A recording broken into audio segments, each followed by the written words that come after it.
Hey, Big Sugar fans, it's Dwayne in our Gladstone Drive yard. Just a quick video. I'm out here today to feel for weight, and we're going to drop some Apivar strips into all these colonies. Looks like we've got a good take. I think I made a video a few weeks ago, and they look promising, and they're looking even more promising. So today we're checking for weights. Going to drop Apivar for mite control, and this one here, very first one I just popped. It is March 18th today, 2025, and I've got 1, 2, almost 3 full frames of honey that were on this side here that I've taken out. And I started going across, and we have brood. I always wondered when they start brooding up. So this frame is just bees and a little bit of fresh nectar, if you can believe that. A little bit of fresh nectar. This one here, good bee coverage. I don't see eggs in this one. Next frame over, and this is about 8 frames of bees, so this has overwintered really well. And look at this brood, beautiful looking stuff.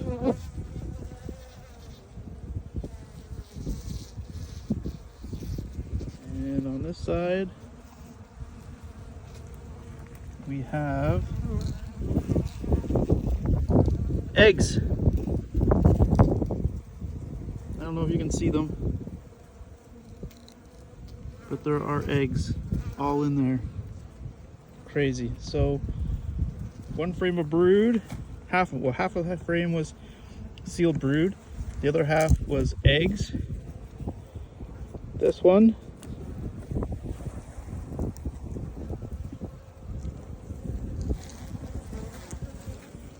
is milk brood. So brood in all stages, eggs and larvae. This side is lots of sealed brood.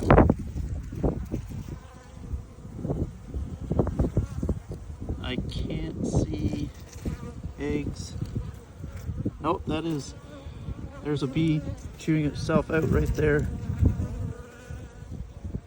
So that means they started making these bees 21 days ago.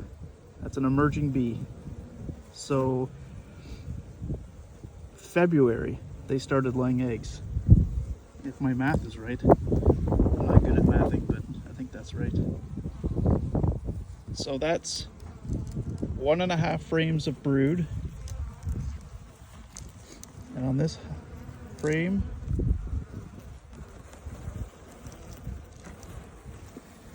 we have huge coverage, great bee coverage.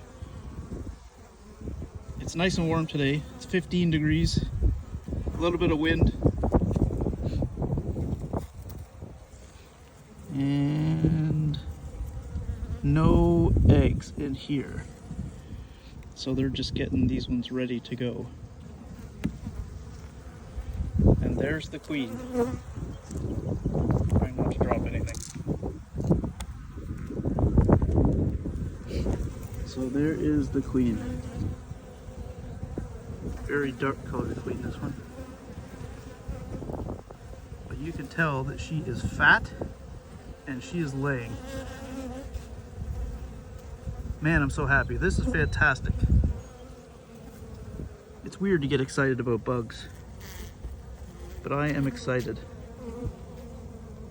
Trying to see if we can see eggs in there.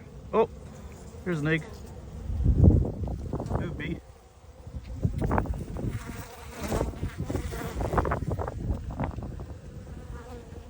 See those eggs? 21 days from today, that will be a brand new bee, if all goes well. So do we have brood March 18? Yes, we have brood. Fantastic. I really wish I'd seen where that queen went. Don't see her. A lot of bees. This is really good, a good volume of bees to see in spring. Very, very happy. Oh, there she is. Just caught a glimpse of green. So that is amazing. That is such great news. That means that hive right there is queen right, has brood at all stages, obviously low mites, low disease if any. We have good nutrition with lots of honey. Now I'm actually going to put pollen patties on these things. So we're going to turbocharge this hive and increase its chance and increase its volume to be able to produce more, which means it will be able to be split sooner in the spring. We have lots of splits sold, we have lots of nukes we have to prepare for, so that'll be next steps. But it's super early for that, but seeing that makes me think that we want to move this brood nest forward. Ian Stepler always says that. Got to move this brood nest forward. We don't want it to go backwards. If you go backwards, you lose time. Time is money. And for bees, we have a short season, so we want to keep the brood nest expanding. And to do that, they need resources. So we have this honey here, but they will chew through that honey very quickly. So this hive is going to get a fondant patty and a pollen patty, or maybe even 2 pollen patties. We'll decide as I get going here, plus strips to keep the mite population as low, as close to 0 as possible. So very, very good news. It's one hive out of 30 or something, so maybe I shouldn't get all that excited. There's a whole long line of hives to go through still, but this really makes me happy. We just got back from being away for a month or so, and I could not wait to get back into the bees. Again, it's a bit odd to be excited about bugs, but it is now apparently my new passion. So we'll keep continuing down. Maybe I'll shoot a few more little segments, open a couple more hives, and see how we're making it. Okay, we're back. This is hive number 2. Haven't opened it yet, so almost live. So exciting. There we go. Well, you know it's not cracked when you can hear this.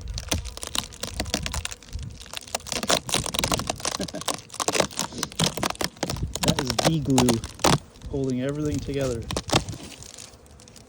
So we have a quick look on the lid to make sure the queen's not there.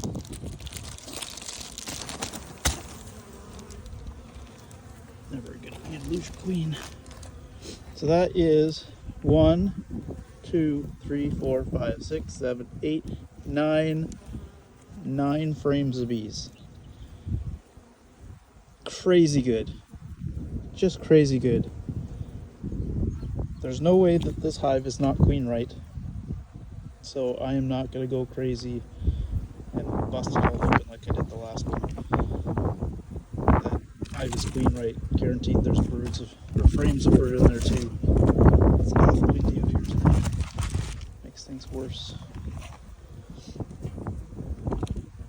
The weight of this hive is good, but a little light. Could use a little food. And as soon as it gets a little warmer, I'll be putting some liquid feed to these girls too. But that's hive number 2. I have some patties, some pollen patties. These are the pollen patties. They're left over from last year, so they're not in the best of shape. But they'll do. Here's the Apivar that we're putting in today. And there is the Hive Alive. the Hive Alive are patties, basically fondant sugar in a nice soft form, very easily digestible by the bees. We put it right over their heads so they have easy access to it. It's probably not needed. They're $7 for each one of these things. $7 for 1 kilogram of fondant, which is one way to look at it. It's cheap insurance, but I'm not entirely sure that we need to add it. But I'm going to keep these nests moving forward, so I'm going to add it anyways, just to make myself feel better. They're a little light, but I'm sure there's enough. But to keep pushing the nest forward and keep them building in size and strength, we're going to give them some artificial supplement. Okay, so that's hive number 2. To feed these, all I do is cut a square out. Some people say you need a tiny square. Of course, I don't do anything like you're supposed to, so we're just going to put it right on like this. So there's my fondant. Here are the bees. I'm going to push them down with a little bit of smoke just to get them off of here.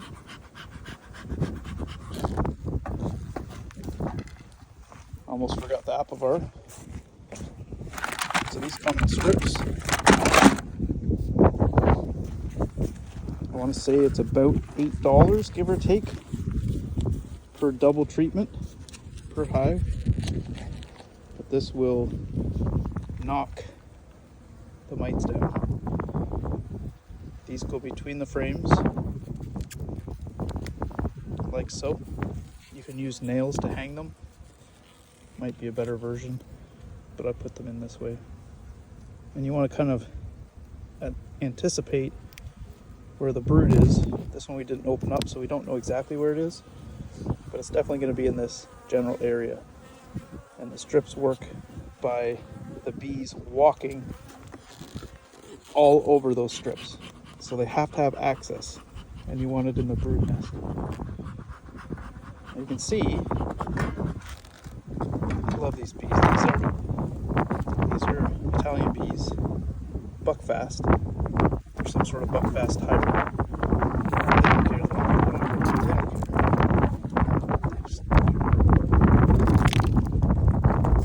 So we'll put that fondant on there. I'm going to put a pollen patty here. And then we use these shims that I made just out of some scrap lumber. This shim will sit on top like this and allow a little height so we can put our insulation cover on, then the actual hard insulation, and then we're keeping our wraps on, so the wrap will go on over top of that, and then the lid, so they get protection from the wind and the rain. But that's it. Hive number 2 done. Okay, hive number 2, double deep, done. Hive number 3, a little smoke at the entrance.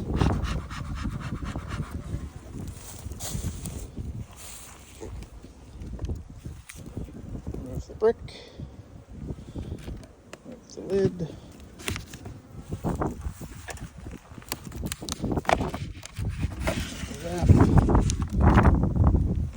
The wind is getting worse, by the way, blowing everything around. Well, they're alive. A little smoke, a little crack.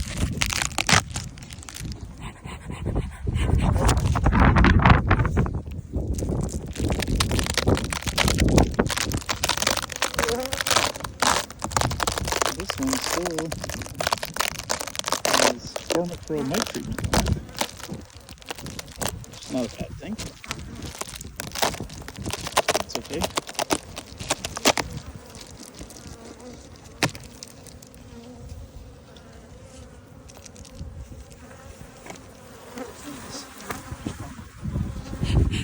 this is a box of bees. Like, this is nuts. That's nuts. That is a full box of bees. The double that I just pulled apart had 4 frames of brood.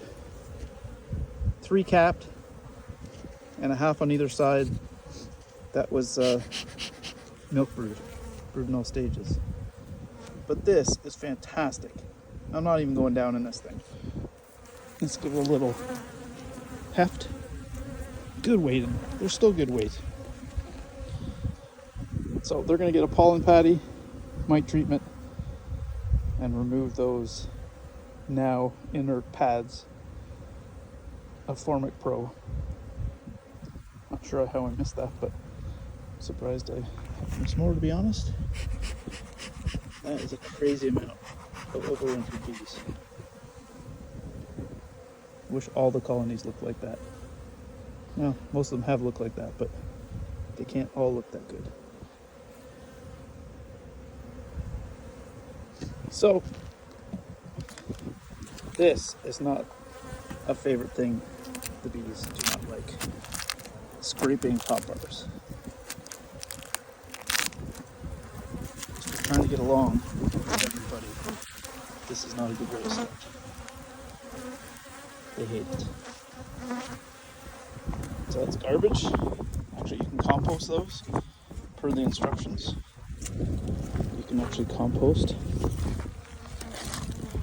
Insulation is flying away.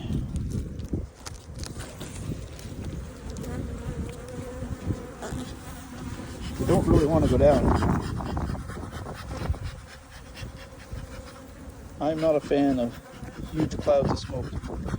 Cool, white smoke, and just try and move them. If you use too much, I think it just does the opposite.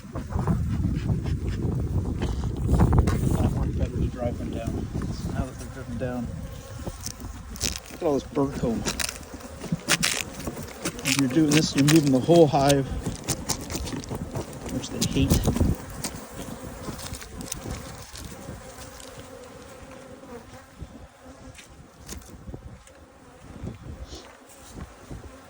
Yeah, that's crazy good. So I'll go ahead and remove the majority of this burr comb because the patties are not going to sit nicely on it. This just goes into a bucket and eventually will be made into candles after we have a year's worth of it.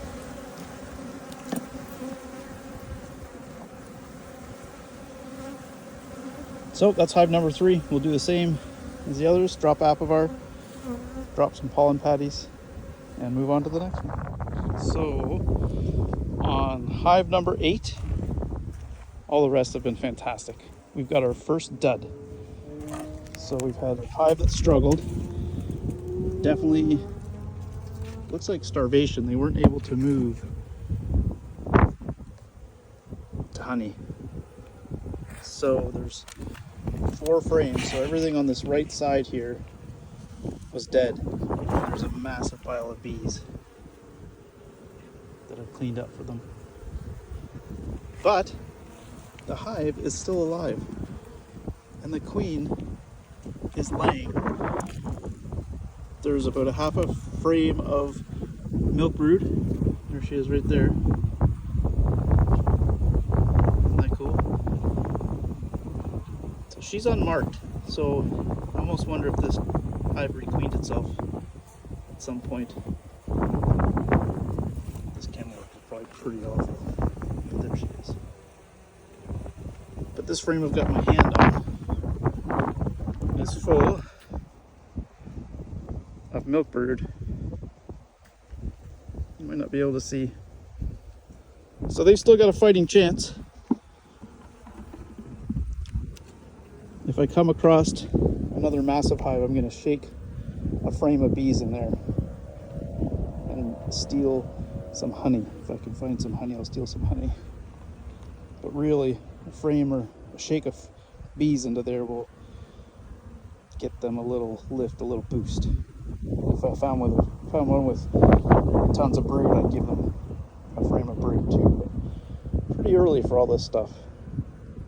Or I could just throw this above a double screen board and put it right on top of that hive, right beside it. Its neighbor is huge, so maybe that's what I'll do. Stay tuned. So this is hive number 11. The last two were super. This is a double, so it was probably two singles that were not great in the fall and that I confined.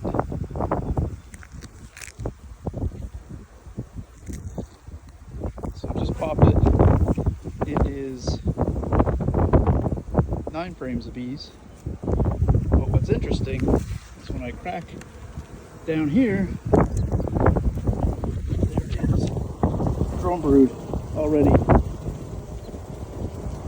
Again, it seems awful early for drone brood. Crazy.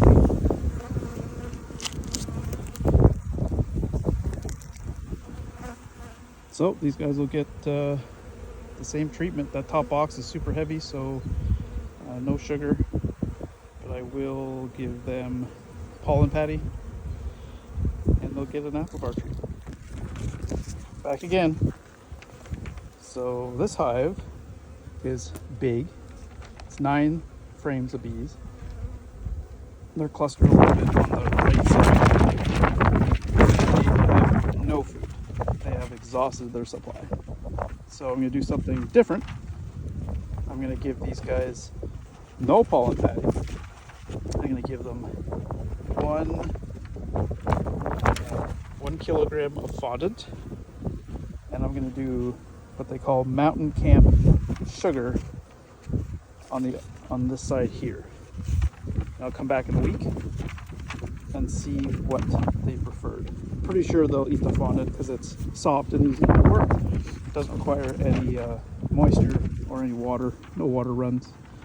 The sugar camp method is literally, I'm going to take this piece of newspaper, I'm going to lay it on top of these bees after I drive them down with a little bit of smoke, and then I will pour a pound or so of sugar right on top. They'll chew through the paper and they'll get to the sugar. It's a method I've used before with some success. A lot of times they just seem to pull it out the front porch and throw it away. But in desperate times with no other options, I think they take it just fine. And worst comes to worst, it just turns into a big sugar brick and you throw it away. Won't hurt them in any fashion. So that's what I'm going to do. I don't think I really need a camera person. So we drive them down. A little bit of smoke.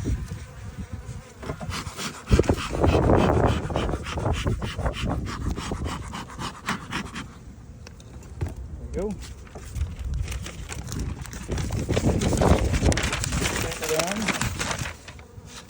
In the winds.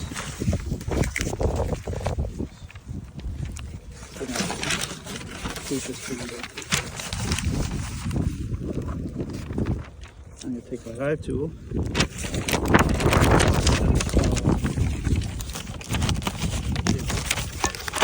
Give me some sort of chance to get this. And then we'll open this bag of sugar.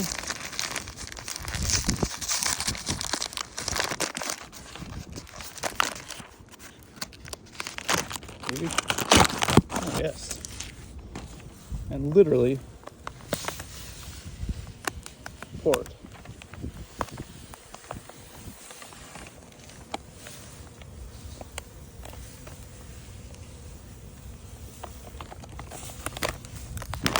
So not quite a whole bag. And I'll trim that newspaper up a little bit. And I might even poke a few holes into it just to encourage them to come up. But that will save a dying colony, even without the fondant. That will save a dying colony that's starving. So stay tuned and we'll keep going and probably come back to this one as well and see how we did in a week or so. So it is now 20 to 6, end of the day. I had to give up filming because it was taking entirely too long. But I did get through the Gladstone yard. This is the home yard. But just to finish up the video with a little synopsis, I was very happy overall. Had a few small ones, but that's to be expected. Ended up having three dead. So can't remember what the original numbers were, but 3 dead, 28 survivors out of that yard. So not so bad at all. And lots of doubles that I doubled up in the fall that came out pretty well. So those will just come off as full 10 frame splits as soon as queen cells are ready. So we'll be able to make up those small losses very easily. So that's the end. Spring 2025 or pre-spring 2025 synopsis of winter losses. I was very sad to hear of so much loss in the US, and also happy that I have not seen that up here. Not yet anyways. So it's still a little bit early, but I think we're over the hump. And as long as we keep them fed, we'll be good to go. So happy beekeeping. Hope you enjoyed the video with my terrible editing skills and the monologue. But I'll keep going. If people want to watch them, thank you very much. Bye-bye.